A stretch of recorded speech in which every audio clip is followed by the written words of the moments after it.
용왕담은 다른 못하고는 달라서 담소의 약 절반이 지하에서 솟아나기 때문이다. 나머지 절반은 눈 녹은 물이나 강으로서 채워진다. 그러나 정오 일행은 몇 차례나 백두산 등반에 실패했다. 너무나 세찬 광풍이 불어댔기 때문이다. 백두산은 여러 가지가 유명했지만 광풍도 또한 다른 산에 비해 훨씬 세었다. 특히 그것은 산 사람을 충분히 날려버릴 수 있는 위력을 가지고 있었다. 바람이 거세게 불기 시작하면 무엇보다도 먼저 몸을 나무에 묶는 작업부터 해야 한다. 그렇지 않으면 거대한 바위 밑으로 몸을 피해야 하는 것이다. 그러기에 겨울에 용왕담에 올라가 보았다는 사람이 없다. 그래서 정우는 한결 더 거기에 올라가 보고 싶었던 것이다. 그의 겨울과 이듬해 늦은 봄까지 정우는 번개와 진한 앙자 그리고 돼지의 소식을 기다리면서 여기 제가승 마을에 머물렀다. 그리고 그는 도합 5차례나 백두산을 등반했다. 그는 이제 백두산이라고 하면 손바닥 들여다보듯이 훤했다. 큰 바위 하나라도 위치를 그릴 수 있을 만큼 지리에 익숙하게 되었다. 촌장어른, 이것이 소생이 지금까지 답사에서 조사한 백두산의 지도이옵니다. 야, 이거 참 대단합니다. 이런 귀한 것을 두 눈으로 보기는 처음입니다. 그 어마어마한 백두산이 한눈에 다 보이는군요. 백두산에 이렇게 많은 호수와 봉우리들이 있는지 옛날에는 미처 몰랐습니다. 야, 이거 참 대단합니다. 촌장은 정우의 백두산도를 바라보고는 놀라움을 금하지 못했다. 그는 정우가 그간 이 지도를 제대로 그리기 위해서 얼마나 몰골하는가를 너무나 생생히 지켜보았기 때문이다. 그래도 부족함이 많습니다. 비룡폭포가 그 엄동설 안에도 물이 조금씩 흐른다는 사실을 발견한 사람은 아마 우리밖에 없을 것입니다. 그럴 턱이 없는데 아무려면 그 지독한 백두산 추위 속에서 비룡폭포에 물이 흐를 턱이 있겠습니까? 그것은 정말 처음 듣는 소리입니다. 그럴지도 모르지요. 분명히 외양으로는 얼어붙어 있었습니다. 그러나 분명히 물은 흐르고 있었습니다. 그러니까 얼어붙은 용왕담의 얼음더미 사이로 뜨거운 물이 흐르고 있다는 사실을 우리는 발견해낸 것입니다. 그 물이 폭포로 조금씩 흘러내리고 있었습니다. 그러니까 용왕담에는 온천수가 솟구치고 있다는 말이 됩니까? 그렇습니다. 비룡폭포 밑이 유명한 온천 지구인 것은 너무나 잘 알려져 있지 않습니까? 용왕담으로 솟구치는 지하수 중에는 역시 온천수도 있다는 사실의 확인입니다. 이 지도를 보니 백두산이 이 손에 들어온 것과도 같은 기분입니다. 과찬의 말씀이옵니다. 다만 소생은 최선을 다했을 뿐입니다. 하지만 대인께서는 동상이 심한 두 발을 제대로 잘 치료하시려면 상당히 오랜 시간이 걸릴 것 같사옵니다. 이제는 대략이나마 백두산을 지도로 그려놨으니 몸을 좀 돌봐야 할 것 같습니다. 정우는 그 사이 백두산을 5번이나 등반하면서 두 발이 동상에 심이 걸려 있었다. 그러나 그는 간단한 치료만 했을 뿐 달리 손을 쓰지 않았다. 그가 백두산을 더 이상 올라가지 않기로 한 것도 사실은 이 발로서 도저히 더 걸을 수 없게 되었기 때문이다. 그 사정을 촌장과 방장들은 너무나 잘 알고 있었다. 그들은 정우의 그 초인적인 의지와 결행에 다만 경악할 따름이었다. 정우는 백두산도를 촌장에게 건네주던 날 그만 실신하고 말았다. 그동안의 피로가 너무나 깊이 쌓였기 때문이다. 그날 밤 정우는 뜻밖에도 어떤 묘령의 여인의 방문을 받았다. 나리의 깊은 동상을 간호하러 왔사옵니다. 물리치지 마시옵소서. 부인은 뉘신데 이렇게 야심한데 외간 남자의 방에 들어왔습니까? 소첩은 도방장의 부인이 되옵니다. 오늘 밤 나리의 얼어터진 말을 가슴에 품어 녹여드리고 또 하룻밤 나리를 잘 모시라는 방정혜의의 결의가 있었습니다. 소첩을 뿌리치지 마옵소서. 어허, 그것도 여기 제가 승부족의 아름다운 풍습인가요? 내 발이 몹시도 쓰라린 것은 사실이기에 부인께서 치료를 도와주는 것은 사양하지 않겠지만 다른 일은 굳이 거절하겠사오니 심려하시지 마옵소서. 날이 소첩이 마음에 드시지 않으셔서 그러하옵니까? 아, 그런 뜻은 절대로 아니옵니다. 소생은 금욕하고 산 지가 한 해. 여인을 가까이 하지 않아도 견딜만 합니다. 부인을 굳이 욕되게 할 의사가 전혀 없습니다. 소생의 뜻을 받들어 주십시오. 날이 그러시면 부족민들이 크게 노여워할 것입니다. 짐승이 껍질이나 벗겨 팔아먹고 사는 부족이라 자기들의 정성을 무시한다고 생각할 것이 틀림이 없사옵니다.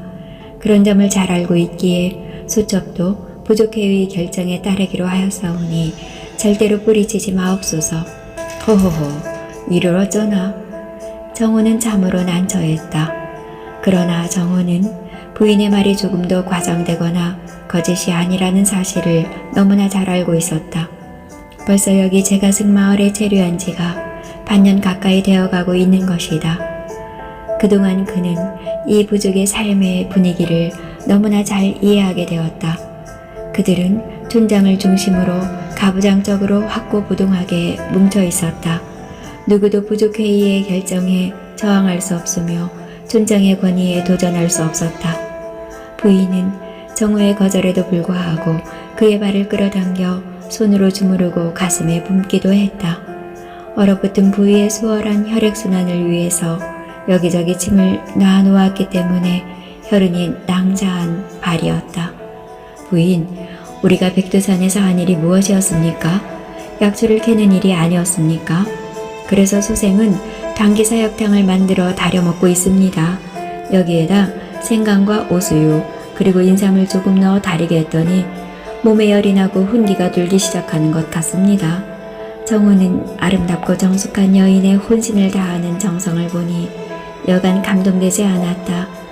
사람들은 이들 제가승 마을의 불황민들을 사람으로도 취급하지 않지만 직접 그들이 동네에 들어와 살아보니 그렇지 않았다. 그들에게는 나름대로의 어떤 문화가 틀을 잡고 있었다. 날이 소첩이 이 마을에서 쫓겨나지 않도록 해주십시오. 소원이옵니다. 부인, 그러면 부인께서 소생을 잘 모셨다고 말씀을 하십시오. 그렇게 말한들 누가 알겠습니까? 사실 소생은 지금 도저히 부인과 잠자리를 같이 할 수 없습니다. 왜냐하면 소생은 지금 정인을 기다리고 있기 때문입니다. 그런 소생이 어찌 부인의 몸을 탐할 수 있겠습니까? 사정이 정이 그러시다면 그럼 소첩이 나리의 방에서 하룻밤을 그냥 지낼 수 있도록 허락해 주옵소서. 소첩이 새벽에 여기서 나가면 아마 사람들이 의아심을 품지 않을지도 모르겠습니다. 그렇게 하십시오. 그것은 어려운 일이 아니옵니다. 도방장 부인은 이렇게 해서 하룻밤을 정우의 방에서 홀로 보내고 새벽에 나갔다.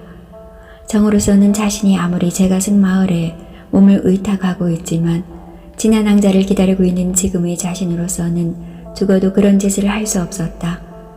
이제 백두산에도 봄 기운이 돌아왔다. 정우는 몸이 회복되는 대로 마을의 젊은이들을 데리고 봄철에 백두산을 다시 등반했다. 그러니까 그는 도합 7회나 백두산을 오른 것이다.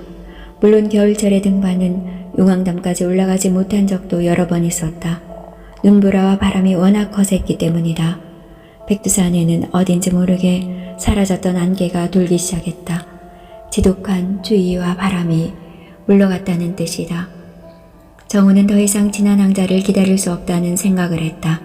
다시 겨울이 오기 전에 조선 반도를 일주하고자 하는 계획을 그는 가지고 있었다. 그러려면 지금부터 부지런히 서둘러야 하는 것이다. 이런 큰 계획을 실천하기 위해서는 어떤 사적인 인간관계에도 구애될 수 없다는 생각을 했다. 그는 이 계획을 꼭 실천할 작정이었다.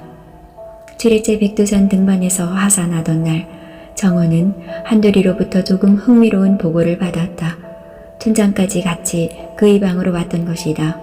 날이 우리가 국밥거리를 대고 있는 주막집에서 조금 이상스런 제보를 해왔습니다요. 여자는 아니고 웬 젊은 남자 하나가 사흘째 유하고 있는데 자꾸만 안개 낀 백두산만 쳐다보고 있다는 겁니다요.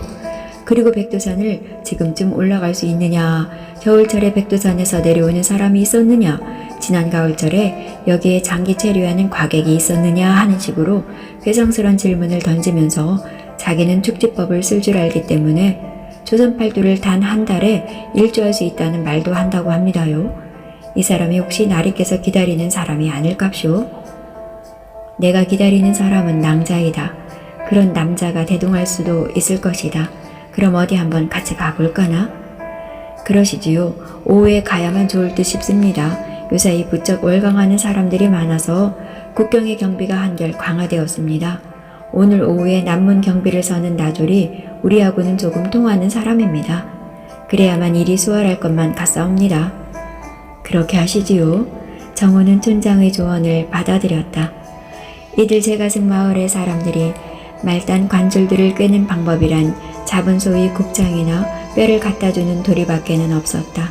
제가승들은 자신들을 스스로 스님이니 뭐니 하지만 역시 바깥에서는 그들을 백정이라고 부르는 것이다. 사실이 그렇다. 백정인 그들이지만 잡은 소의 고기를 조금이라도 마음대로 할 수 있는 것은 아니다. 다만 곱창이나 뼈마디 등을 조금 쉽게 소나기에 넣을 수 있을 뿐이다. 그만큼 고기는 귀했다. 그래서 그들이 고기를 빼돌릴까봐 아주 감시가 엄했다. 그러나 허들에 속하는 곱창이나 뼈에 대해서는 감시의 눈길이 약했다. 그래서 이것들을 빼돌려 성내 출입을 용이하게 하기 위해서 성문지기 나졸들에게 갖다 바치고 있었던 것이다. 그렇지 않으면 괜히 더럽고 재수없는 중놈들이라고 성내 출입을 막기도 하고 아니면 죽어라고 저주를 퍼붓는 것이었다. 사실 이해를 가지고 이들을 보지 않으면 그들의 풍습 중에는 정말 문명인으로서는 도저히 이해할 수 없는 구석이 있었던 것이다. 오후에 슬슬 성문께로 다가갔더니 알고 지낸다는 나졸은 아예 이들을 본 채도 하지 않았다. 어서 모른 척하고 지나가라는 투였다. 그들은 몰려다니지 않았다. 성내 사람들의 시선을 끌지 않기 위해서였다. 맨 먼저 한돌이가 가고 이어서 촌장이 마지막으로 정호가 갔다. 그들은 다들 복로방에 앉아 있었다. 나리.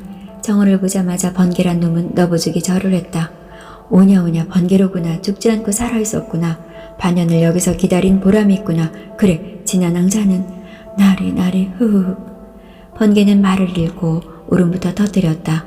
천천히 말을 하거라. 그래 무슨 변고가 있었느냐? 죽었느냐 살았느냐? 그것부터 말하거라. 어서. 죽지는 않았습니다요. 그럼 살아계시냐? 그러하옵니다. 살아계시옵니다요. 어디에 계시느냐? 어서 말하거라. 지금 소백산에 계십니다요. 지금 돼지가 낭자를 업고 북상 중에 있어옵니다. 돌아가시는 한이 있어도 나리 곁에서 돌아가시겠다고 해서 길을 떠났습니다요.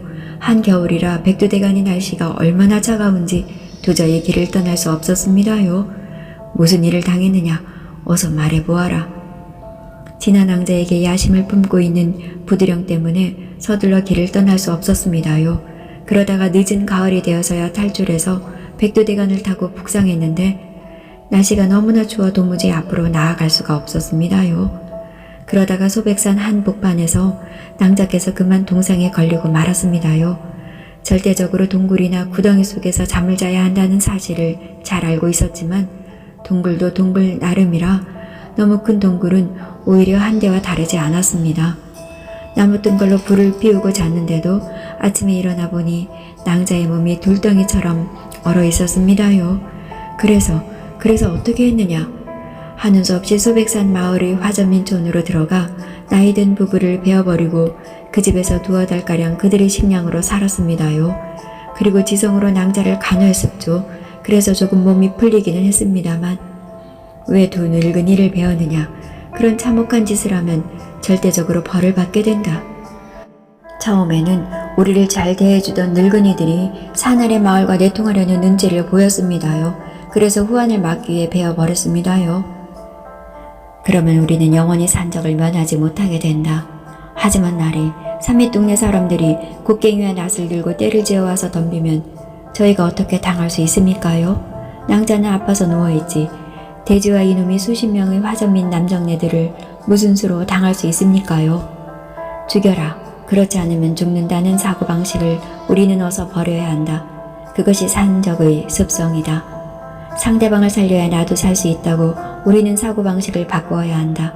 그것은 그렇고 그래서 두 노인네를 뒷산에 묻고서 우리는 산 아래 동네의 동정을 살피면서 지금까지 살았습니다. 너무 추워서 도저히 길을 떠날 수 없었습니다요. 그래, 낭자의 건강은 어떠시냐? 저희 두 놈이 죽으림을 다해서 간호를 했지만 얼어 터진 데가 잘 아물어 붙지 않았습니다. 돼지란 놈이 사람들이 살고 있는 마을로 내려가 약재를 훔쳐오기도 했지만 동상에 드는 약을 어떻게 짓는지 알 수 있어야지요. 그래서 훔쳐온 약재를 무조건 탕기에다 넣어 다렸지요. 그래서 드시게 했는데 아무런 위험도 없었습니다요.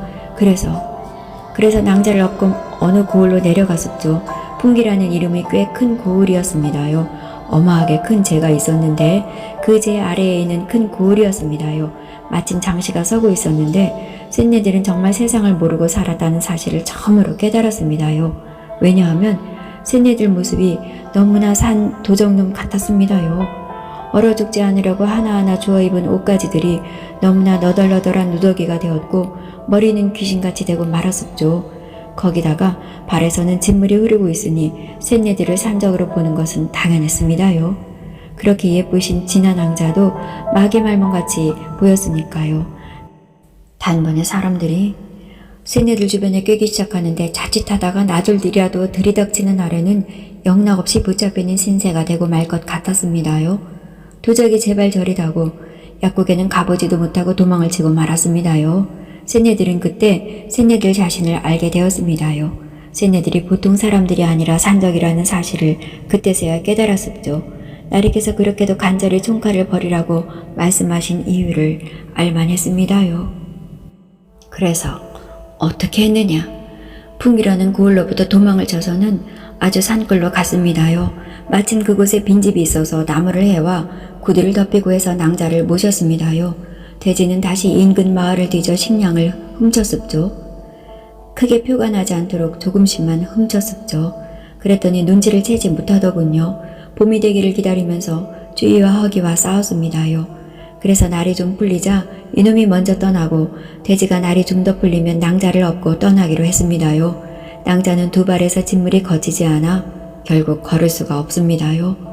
아마 지금쯤 함흥 고을쯤 오지 않았을까 생각됩니다요. 돼지도 산생활을 오래 해서 걸음은 잘 걷습니다요. 정우는 긴 한숨을 쉬었다. 촌장과 한돌이도 그를 따라 딱하다는 듯 긴 한숨을 내쉬었다. 함흥은 위험한 고을인데 함흥으로 들어가셨겠나? 함흥이 위험한 곳인 줄 알지만 그래도 큰 고을이라 다른 사람들이 틈에 끼어서 몸을 숨길 수 있지 않을까 해서요. 그래서 복룻방에라도 들어가야만 온돌방에서 잠을 잘 수 있지 않겠습니까요? 지난 늦은 겨울부터 이놈과 돼지가 고갯마루로 나가 벌이를 조금씩 했습니다요. 그래서 낭자의 여비를 좀 마련해 드렸습니다요. 벌이를 하다니 배운 재주가 그것밖에 더 있어야지요. 정우는 긴 한숨을 다시 한번 쉬었다. 애당초 번개를 지리산으로 보내 진한 낭자를 모시고 오라고 한 자신의 잘못이 컸다. 그것은 도대체 가능한 일이 아니었다. 이 세상에 도적질 외에 할 수 있는 일이란 아무것도 없는 번개와 돼지에게 그런 중임을 맡겼으니 그것부터가 잘못된 일이었다. 정호는 모든 책임이 자신에게 있다고 생각했다. 일단 머리부터 깎아라. 그러지 않으면 보행이 위험하다. 어서. 나리처럼 깎아중이 되라는 말씀이십니까요? 그렇다. 그러지 않고서는 여기 회령고을의 삼엄한 경계망을 뚫고 지나가기가 어렵다. 한돌아, 어서 이 아저씨의 백호를 쳐라. 나리, 이놈 같은 죄인이 불자가 될 수 있을깝쇼? 염려 마라. 부처님은 한없이 너그러우시다. 지금부터라도 괴가 천선하면 부처님은 너를 따뜻하게 맞이할 것이다. 젊은이, 걱정하지 말게나. 어서 백호를 치고 우리 마을의 불당에 가서 부처님에게 예를 올리세나. 그러면 자네는 불자가 되는 것일세. 촌장도 한마디 거들었다. 번개는 졸지에 깎아머리 중이 되고 말았다. 정우는 보찜 속에서 장삼 하나를 끄집어내 번개에게 입혔다. 나리, 짱구 형님은 어떻게 되었사옵니까요? 그 얘기는 천천히 하자꾸나. 그들은 급히 복룻방을 떠났다. 성문이 닫혀버리면 나가지 못하는 것이다. 지금도 잘 봐주는 그나졸이 성문을 지키고 있을 것이기 때문에 가려면 지금 가야 한다고 촌장이 말했기 때문이다. 그날 밤 정우는 번개와 한 방에서 잤다. 그들은 밤을 밝히면서 얘기를 나누었다. 촌장과 한돌이 앞이라 하지 못한 얘기가 정우와 번개 피차간에 있었던 것이다. 지난 낭자를 내 놈들이 괴롭히지는 않았느냐? 지금 돼지는 믿을만하냐? 나래, 그게 보통으로 어려운 문제가 아니었습니다요. 아름다운 낭자를 단둘이 대했을 때 아무리 이놈이 산 것이라 하지만 그래도 엄연히 사내가 아니옵니까? 그래도 이놈은 정말 죽을 결심을 하고 참았습니다요. 그런데 이놈이 벌이를 하고 돌아오니 돼지란 놈의 허벅지에서 시뻘건 피가 흐르고 있었습니다요. 지난 낭자에게 찔렸느냐? 그럼요. 낭자를 덮치다가 낭자의 품속에 있는 은장도의 일격을 받은 것이죠. 그것은 은장도가 아니라 낭자의 단검일 것이다. 낭자는 언제나 후신용 단검을 가지고 다니지 않느냐? 낭자는 상당한 무예를 익힌 분이시다. 이놈이야 그것을 잘 알고 있었지만 돼지란 놈은 낭자를 그냥 여자로만 안 것이죠. 그런 일이 있고 나서부터는 절대적으로 저희 두 놈 낭자에게 어떤 생각을 품지 않았습니다. 얼마나 처신이 반듯하고 차가운지 참으로 대단한 분이었습니다요. 믿어도 되느냐? 믿어주십시오. 정호는 더 이상 번개를 닥달하지 않았다. 이튿날 아침 정호는 길을 떠날 차비를 차렸다. 존장어른, 소생이 이제 어른의 품 안을 떠날 날이 다가온 것 같사옵니다. 그 낭자를 찾아서 길을 떠나십니까? 꼭 그런 것은 아니옵니다. 소생은 그저 떠나야 하는 사람입니다. 좀 더 정확한 백두산도를 그릴 필요가 있으면 다시금 돌아오겠습니다. 그러시면 어디로 떠나시려고? 소생은 낭자를 구하는 일이 너무나 화급하옵니다. 그러나 역시 소생 본래의 여정을 바꿀 수는 없습니다. 그래서 번개를 먼저 함흥으로 보내놓고 소생은 종성, 온성, 경원, 경흥을 지나 송진산을 넘어 소성을 거쳐 경성에 이를 작정해 옵니다. 그리고 길주, 성진을 지나 마철령 고개를 타고 넘어 단천, 이원을 지나고 북정 흥원을 지나치고 함관령을 넘어서 함흥에 이를 작정해 옵니다. 시일이 얼마나 소요되겠습니까? 제대로 살피려면 아무리 빨리 걸어도 한 달은 걸릴 것 같사옵니다.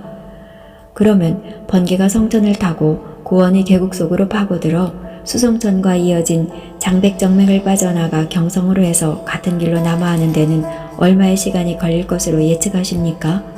아마 비슷한 시일이 걸릴 것입니다. 그래서 결국 우리는 비슷한 날짜에 함흥고우리 주막집에서 만나게 될 것이옵니다.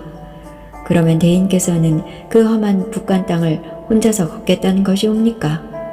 당연하지요. 번개는 직접 고원으로 파고들고 언연이는 산딸이 다가오니 꼼짝을 할 수 없을 것이고 그러자니 소생은 혼자 길을 떠나는 수밖에 더 있겠습니까요? 대단히 위험합니다. 아무려면 여기 인심을 소인이 더 잘 알지 않겠습니까? 우리 조선인들은 그런대로 심성이 착하니 또 견딜만 하다고들 합니다만 훈춘강이나 두만강을 넘어온 천국인들은 여간 사납지들 않다고 합니다. 촌장은 자신이 곧바로 만두족, 즉 천국인의 조상이라는 사실을 잊어버리고 은근히 그들을 비난하고 있었다. 그들은 자신들도 모르게 은근히 조선족화 되어가고 있었다. 그러시면 나리, 우리 한돌이를 데려가십시오. 한돌이는 여름철에 두만강까지 뗏목을 몇 차례나 끌어보았기 때문에 그곳질이 아주 밝고 또 몸이 날쌔고 칼과 창도 잘 다룰 줄 압니다.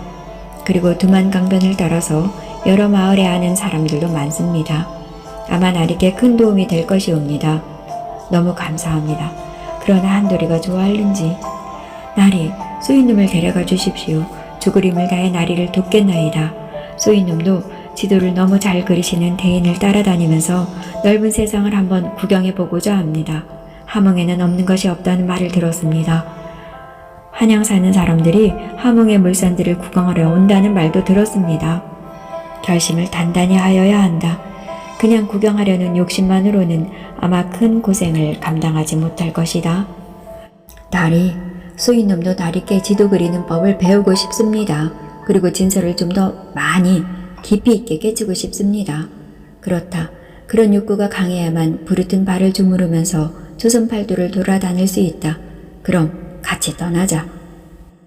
이렇게 해서 정우는 언년이를 제가승 마을에 맡겨놓은 채 한돌이를 데리고 종성고을을 향해 발걸음을 옮겨놓았다. 성전의 푸른 물줄기에 나룻배를 띄웠다. 무설령까지 있는 해운이 더 편리했다. 날이 한 달 후에는 꼭 함흥고을에 당도하셔야 합니다요. 주신 약재를 우선 낭자의 발에 바르겠습니다요. 오니 알았다. 첩제를 같이 다려서 복용하시도록 하여라.